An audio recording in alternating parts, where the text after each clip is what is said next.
All right, so today we're going to dive into something pretty heavy. It's one of those stories that just grabs you.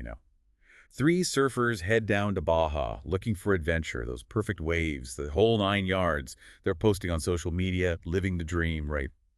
But then things take a seriously dark turn. Yeah, it's a real tragedy and a reminder, that even in paradise, things can go wrong, especially in places where, well, the beauty is kind of intertwined with some real dangers. Exactly.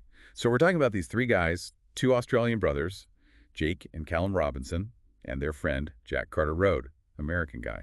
They disappear, social media goes quiet, and then, well, the news hits. Bodies found in a well. And not just them, there's a fourth body too, totally unidentified. And it wasn't a peaceful passing, Gunshot wounds to the head, the campsite was a mess, signs of a struggle, their truck was torched. It's clear whoever did this, they meant business.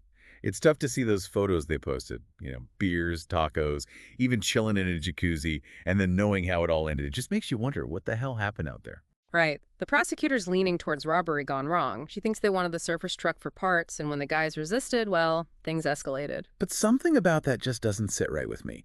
I mean, wouldn't seasoned criminals avoid hitting tourists in such a remote spot?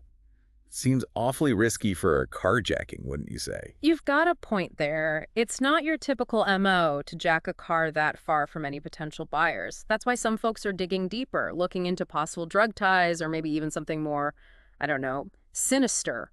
Let's talk about the victims themselves for a second. Callum Robinson, this guy was a beast, 6'4", played pro lacrosse up in the States.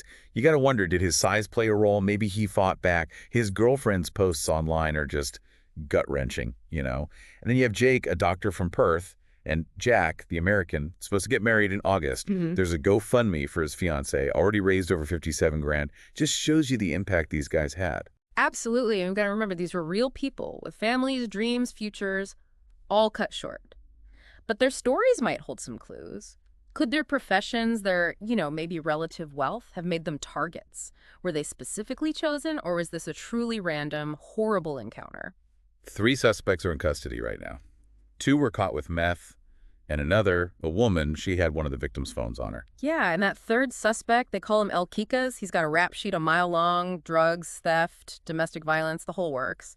But the authorities are pretty sure there were more people involved. This wasn't some spur-of-the-moment thing. It was organized. And you know it's serious when the FBI and the Australian Prime Minister are Oh, involved. no, absolutely. It's a global case now, and it shows just how complicated these international investigations can get.